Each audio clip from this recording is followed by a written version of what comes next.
All right, all right, all right. All esteem to the Most High Yahweh. Also, shalom to those listening. Once again, I'm one of the children of the Most High.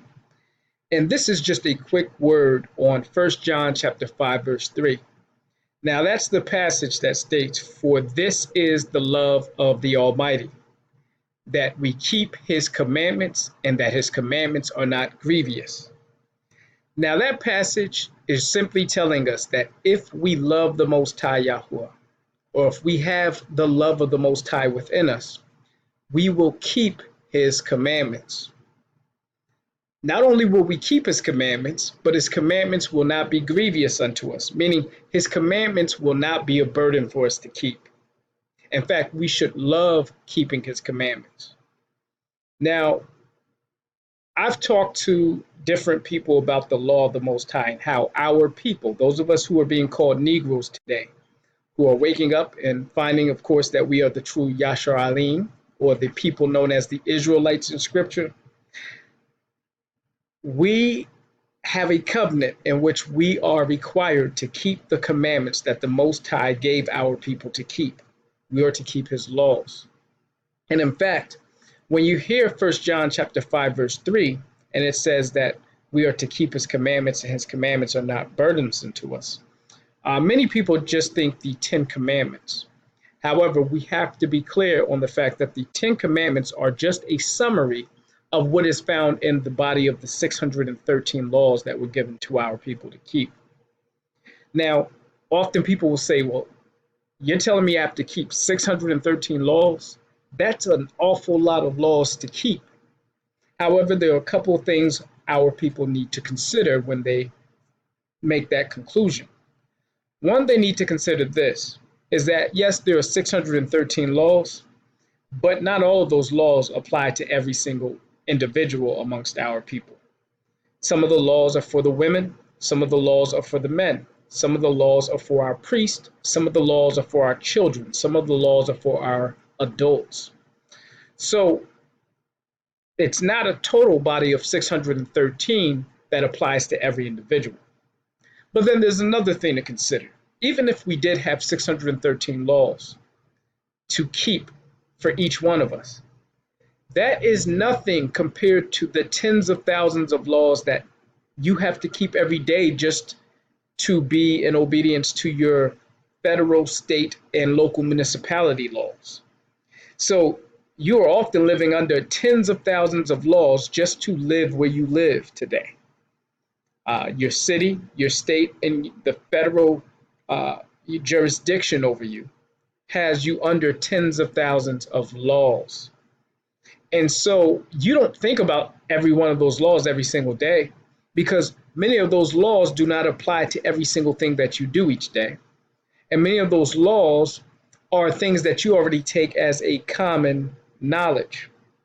So we also have to understand that about the laws that were given to our people, the commands that were given to our people. Before our people fell away from our culture, our heritage, which actually encompasses our covenant and the laws, the commandments, the statutes, the judgments that we were given, before we fell away from that, our people knew these laws, meaning we would train our children up in the way that they should go in accordance to the laws that our people have, and our children were able to keep them with common knowledge. However, I think what many people are intimidated by today is that many of us have not been taught the laws since we were children. And so many of us are just now finding out that we were to be keeping these laws because we've been pulled out of the jaws of churchianity that has put a headlock on many of our people. Yes, many of us so-called Negroes who are the Israelites or the Yashralim have been in the jaws of churchianity for so long that we've been adapted to the lawless way of life. However, when you go to 1 John chapter 5, verse 3, it's very clear that we have to keep the commandments that were given to us by the Most High. And the way we know that those commandments are not just the 10 commandments or what people call the 10 words is we go into the Greek word that is used in 1 John chapter 5, verse 3, and that word is antele.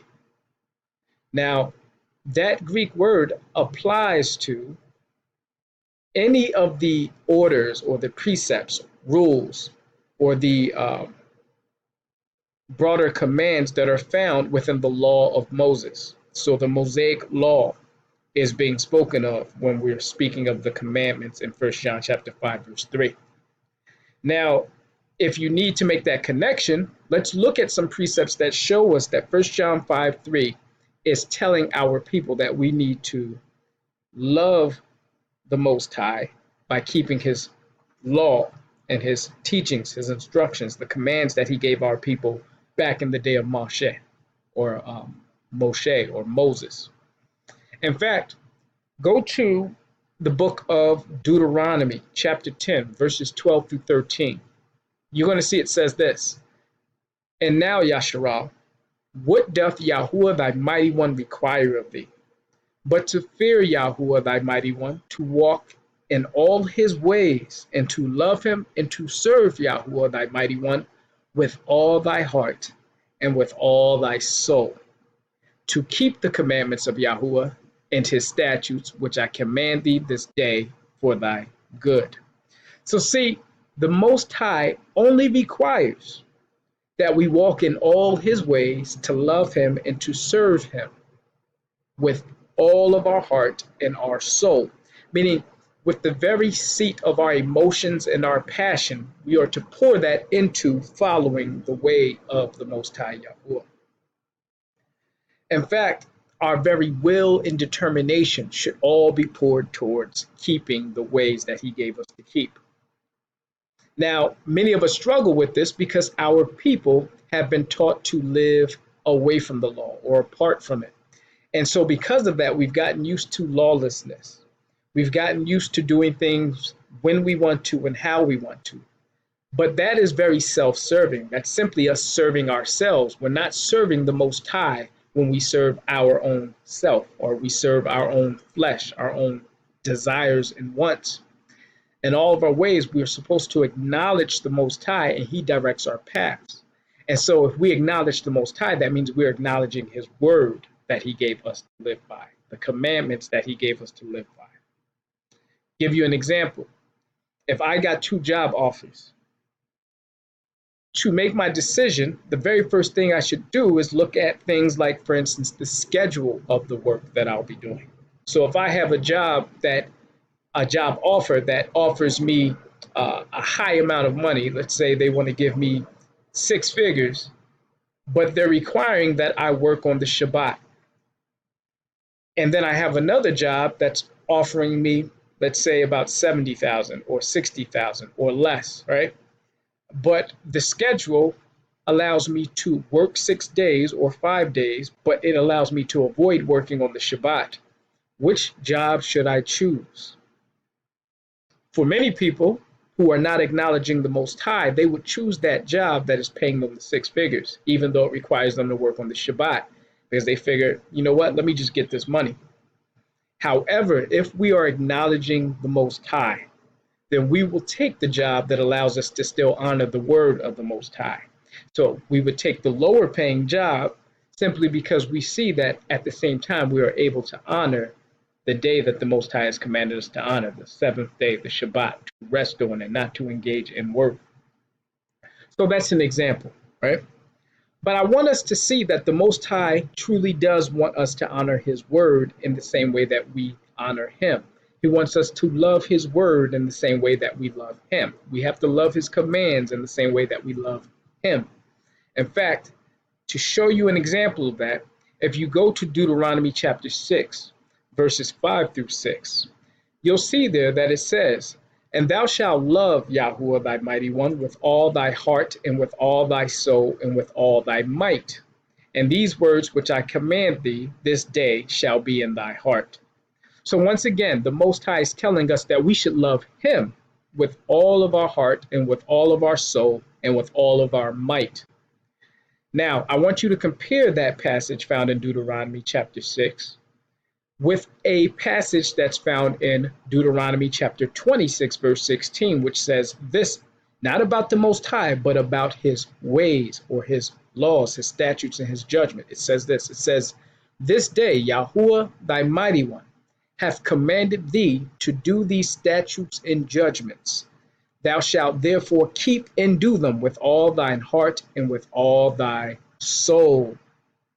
So, see, once again, the Most High is using the phrase of all our heart and all our soul. As he spoke through Moses these words, he's telling us that we are to apply all of our heart and all of our soul to his judgments and his statutes, just in the same way that we are to love him with all of our heart and with all of our soul.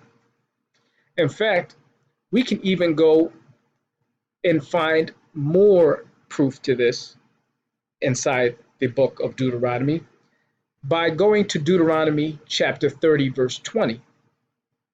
In fact, we'll start with verse 19, where it says, I call heaven and earth to record this day against you, that I have set before you life and death, blessing and cursing. Therefore, choose life, that both thou and thy seed may live. So that's verse 19. We're being told that heaven and earth were recorded against our people, our nation of Yashraim. Yes, those of us being called Negroes today. We were put on record by earth and heaven as the two witnesses to the covenant that is sealed with the Most High Yahuwah. Now, when we get to verse 20, it says this, that thou mayest love Yahuwah thy mighty one, and that thou mayest obey his voice, and that thou mayest cleave unto him, for he is thy life and the length of thy days, that thou mayest dwell in the land which Yahuwah swore unto thy fathers, to Abraham, to Yashak, and to Jacob, to give them. So, understand this, we are being told that the Most High Yahuwah is our life. And so we must obey his voice, his words, because he is our life. Now, if we go to Deuteronomy chapter 32, verse 47, we're going to see that it says the same thing about the words of law that the Most High commanded our people to live by. In fact, in Deuteronomy chapter 32, verse 47, you'll see very specifically it said, and he said unto them, set your hearts unto all these words which I testify among you this day, which you shall command your children to observe to do all the words of this law. For it is not a vain thing for you, because it is your life. And through this thing ye shall prolong your days in the land whither you go over the Jordan to possess it. So see, the Most High is clearly saying that the words of law that we are commanded to keep and to do are not a vain thing, because it is our life. So as we saw in Deuteronomy chapter 30, verse 20, the Most High Yahuwah said he is our life. But when you get to Deuteronomy 32, verse 47, it says there that the words of his law that he gave us are our life. So this is the connection we need to see. If we love the Most High Yahuwah, that means we will love his word. We will love his law, his commandments, everything that he has told our people to do. One of the things that we often have to fight through is some of the intimidation that comes with keeping the words of the Most High, because we've been told by others some lies or rumors that make it seem like his law is a strange thing, when it indeed is not. Our people have just become accustomed to a strange way of living because we've been living in captivity under bondage to heathen lifestyles. But when we return to the way that the Most High designed for our people to live, when we go back to the covenant that he gave Abraham, and we go back to the ways that he wants our people to honor him, and we start to raise our children up in that way, then it is no longer seen as a strange thing, but it is seen as the very wisdom and understanding that the Most High Yahuwah has commanded our people to live by. And then we will receive the prosperity and the success that comes from those words of law and the faith in the Most High Yahuwah that we are to live by. In fact, if you look at Joshua chapter 1, verse 8, you will see indeed it is the source of our prosperity and our success when we keep the words of the Most High Yahuwah amongst our people and in our daily living. And we acknowledge everything that he has told us to do. So I hope this gives you some understanding. Shalom, shalom, my people.